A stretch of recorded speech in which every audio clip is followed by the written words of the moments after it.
In Atlassian Cloud, one group change can affect permissions, product access, and your license bill. In this video, you will learn why. Hey, I'm Marvin and I work as a technical support engineer DevOps at Resolution.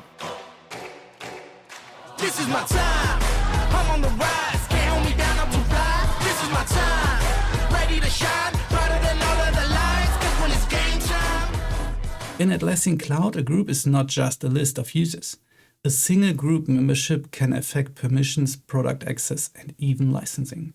And if that is not fully visible, it becomes very easy to give users more access than intended, or keep paying for access they no longer need. That is why understanding groups is so important. And it is also where user management and license optimizer app can help. Atlassian Cloud uses groups as a foundation for permission and product access.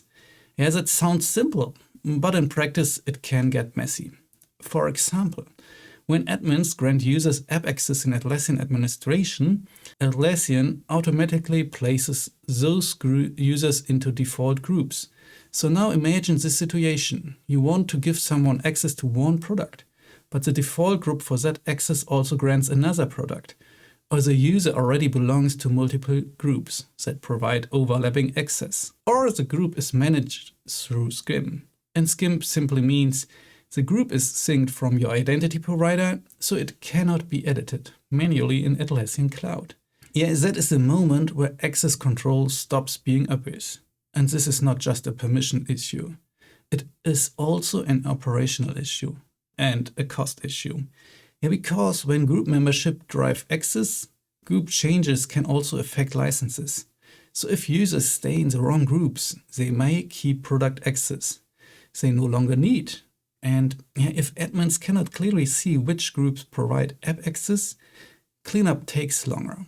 And if SCIM-managed groups are involved, manual edits may not even be possible. Now, one thing is important to say clearly. User management and license optimizer does not replace Atlassian's own group management, which is visible via admin.atlassian.com. Group creation, deletion, renaming and default group management still happen in Atlassian administration.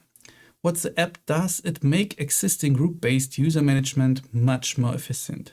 Inside the app, admins can add or remove users from existing groups. They can do that one by one. They can do it in bulk, and they can automate it with scheduled tasks. The app also helps by showing which groups currently provide app access. That gives admins better visibility into what is actually driving access and better tools for acting on it at scale. Yeah, let's look at an example. Say your identity provider managed department membership through SCIM. So SCIM-managed groups are read-only in Atlassian Cloud. So you cannot manually add or remove users from there. A smart way to handle that is to use automated tasks. These tasks can map identity provider group memberships to product access groups. In other words, your identity provider stays the source of trust for business groups, also for business group membership, and the app helps make sure the right Atlassian product access groups are assigned based on that logic. The same idea can also support deactivation. So when a user is removed from an identity provider group, they can also be removed from the mapped product access group. That reduces manual cleanup, and it makes access changes more predictable. So the value here is not to replace Atlassian admin. The value is to work smarter with the group model Atlassian already use. You still manage the core group set up in Atlassian administration, but with user management and license optimizer app, you get better operational control over membership changes, bulk updates, automation, and visibility into app access related groups. That helps teams reduce confusion, improve access hygiene, and better control license exposure. Because nothing says surprise like discovering one innocent-looking group membership behaves like a feature bundle nobody actually ordered. If your team works with multiple products, multiple admins, or an identity provider, understanding groups is essential.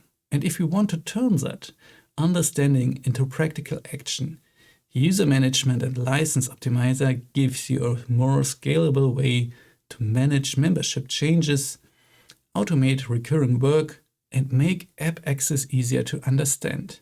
So the next time someone says it is just one group change, you will know exactly why that matters. Let's have quickly a look at our user browser.